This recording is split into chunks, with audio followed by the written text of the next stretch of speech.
Hey everybody, hope all is well. Welcome back to the ShabinLife. It is a brisk January morning. I think it started off at around -4, but the sun is out and it feels good. Dayna and I continue to install the shiplap ceiling, which is coming along very nice. We're about maybe 2/3 of the way up one side. But in order to do that ceiling, at least on that side, we had to install the kitchen vent through the metal roof, and I'd forgotten that we captured a little bit of that on video.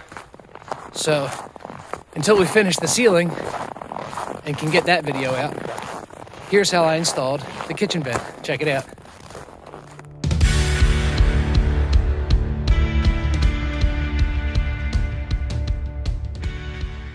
I'm going to attempt to put the kitchen vent through the roof. It's probably about 25 degrees outside. There's no snow. It's supposed to get up to about 35 today.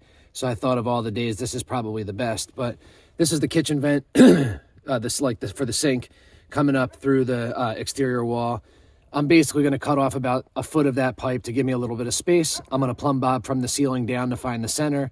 And then I'll use a 3.5-inch hole saw. This is a 2-inch vent. I'll use a 3.5-inch hole saw through the roof. I'm going to try and do it all from the inside so that it gets a clean cut on the metal going through. I'll double check that I'm between the standing seams outside, which I think I fell right in the middle last time I measured. I'll double check that.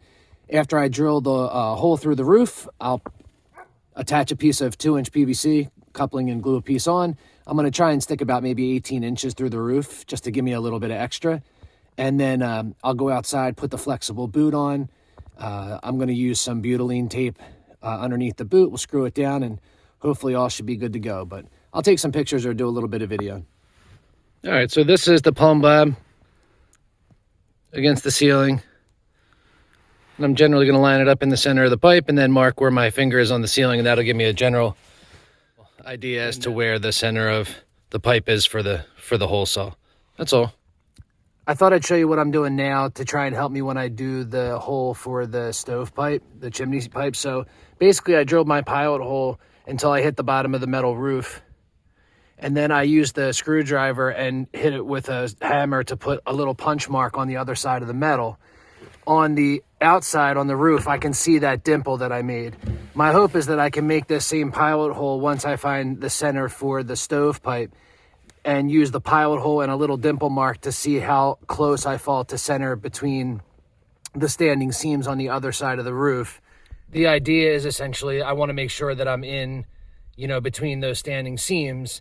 And as many times as I measure, I don't necessarily think I'm spot on. So that dimple, whether it's a little left or a little right, will help me center that ceiling support box underneath and make sure that when I drill through and cut my 14-inch hole for my chimney pipe, that I fall dead center between those standing seams so that my roof boot flashing fits perfectly on there. But I'll continue to walk you through this kitchen vent install and we'll go from there.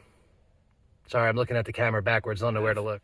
Now that I have my pilot hole drilled, I'm essentially just going to hole saw from in here through the roof. That way the hole saw gets held tight by the roof sheathing and, doesn't jump around on me when it's cutting through the metal. And I wouldn't mind pushing the metal the other way since we're essentially trying to keep the water out of the house. But I'm going to drill through and then we'll go on the outside.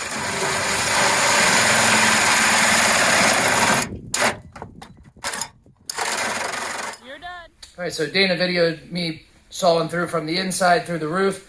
And now we're just going to glue the coupling on, slide our extension through the roof, get it all glued together, and then we'll go outside and start installing the roof boot.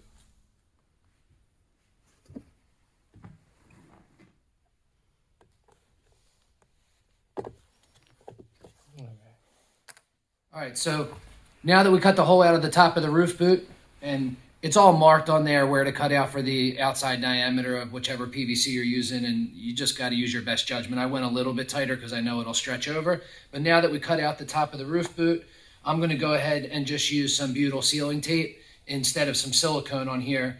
After watching a couple of videos, I feel like this is a better way to go about it. But I'm going to put some of the butyl tape around the bottom of the flashing boot, and then we're going to take it up with all the tools and try and just knock it out in one fell swoop.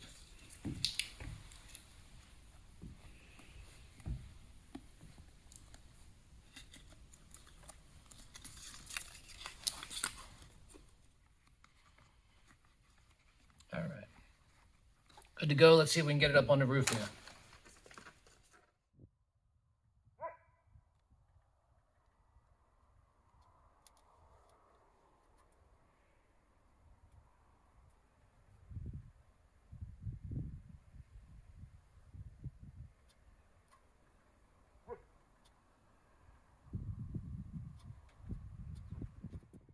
So the roof boot's on.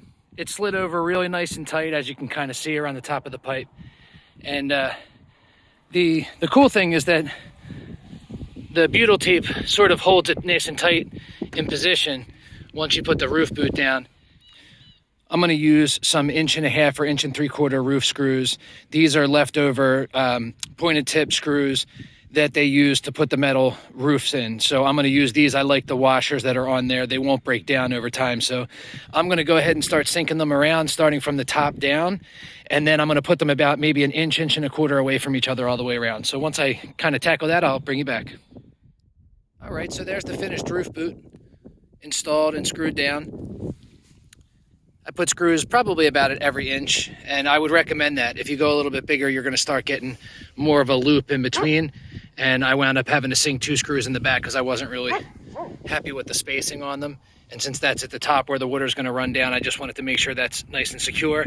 And now I'm going to wait for my silicone to unfreeze, and I'll wind up silicone around the top and maybe about down to maybe about 2/3 of the boot, leave the bottom out so that any water that comes in can run out. I doubt there will be, but I left it about maybe 16, 18 inches high. We'll see if that's where it stays, and I'm sure Dayna will probably want to paint it black, as do I. So that's one vent down, and then we still need to add a vent over here for the bathroom. And then this was just a good practice for me to cut the chimney out on the other side. So far so good. We'll know when it rains, I guess. But this allows us to essentially get started on the ceiling inside once the boards get delivered today. Otherwise, that's how you install a roof boot.